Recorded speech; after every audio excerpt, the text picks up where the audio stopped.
Passing the Torch, Successful Leadership, Transition in 90 Days. So session 3, we've made it to the end. Good for you.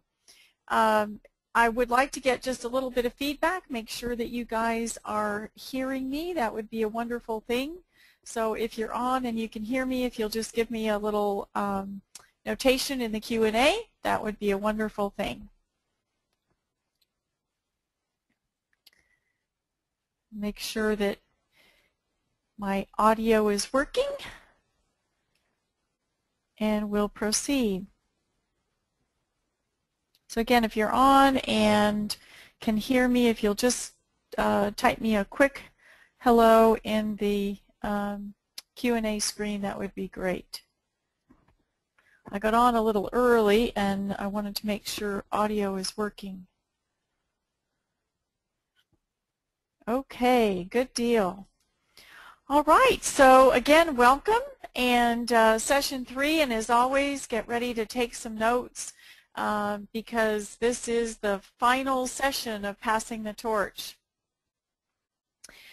I want to start out today with something that might be a little bit odd for you to think about, but I call it the worry cycle.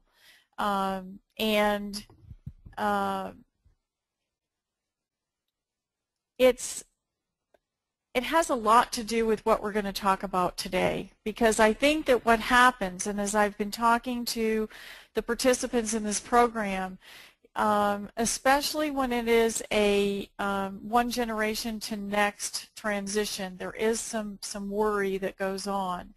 And so I kind of see it this way. The worry situation is you start thinking about turning over the reins or the position, you know, if you're attending and you're doing this for an office manager or a dispatcher or whatever. But I'm going to take it again from the CEO standpoint. So that's the situation. And I think that the little voice that goes on in our head at times says, can they do this, or will it get out of control? Okay. And they say, can't hear, cannot hear. Okay, let me see if I can figure that out. Let me go to my audio.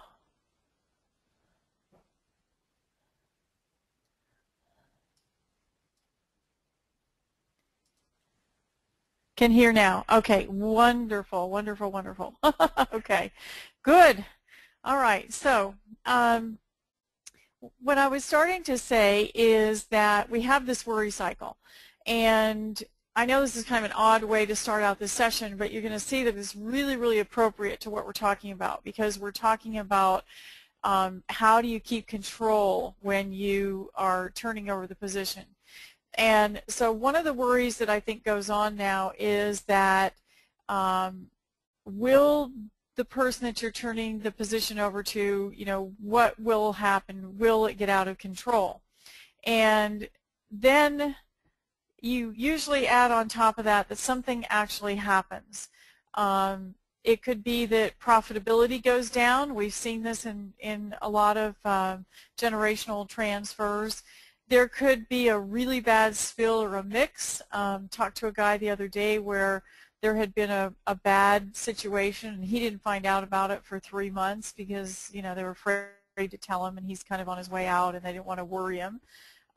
It could be an accident. There could be a disgruntled employee, and all of these kind of, you know, the little voice in your head has said that something could go wrong, something might go wrong, and now you have this excessive stress, which is something really has gone wrong that you worried about. And you can get into then what I would call destructive behavior, which could be you either avoid the problem, you might yell. I had a company tell me that their owner had been kind of yelling and threatening, or you get in a situation where somebody just takes back duties. So this is not what we want to happen, okay? But we need to be aware that these are all kind of natural human tendencies that can happen. You know, God's very specific in Scripture to tell us not to worry, but it's a very hard thing for some people not to worry. So this is what happens in the worry cycle.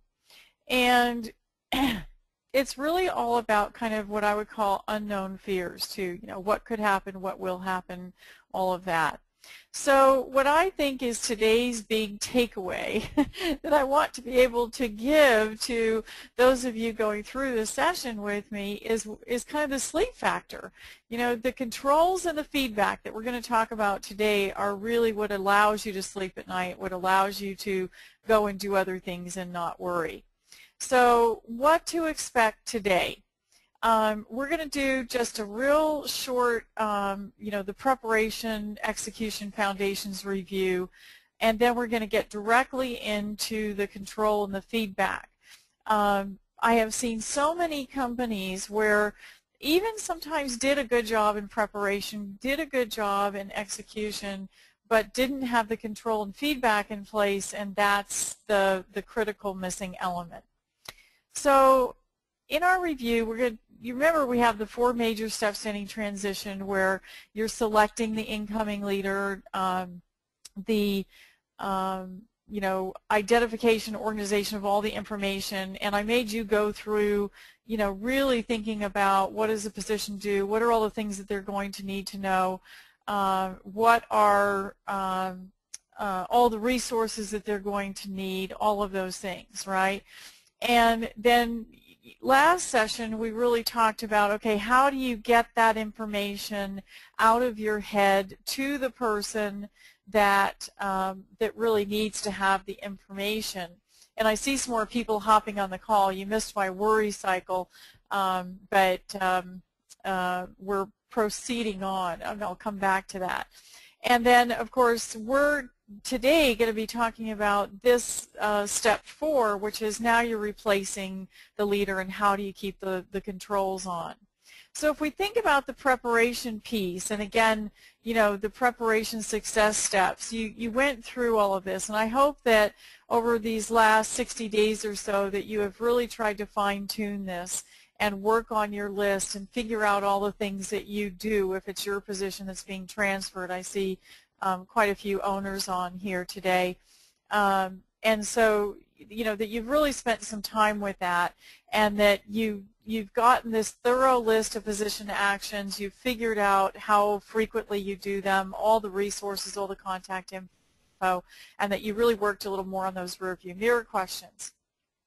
And then last session we talked about execution, and we said, okay, once you have that whole list done, then it's really about how do I get all of that information over to the person that needs to be doing the new job.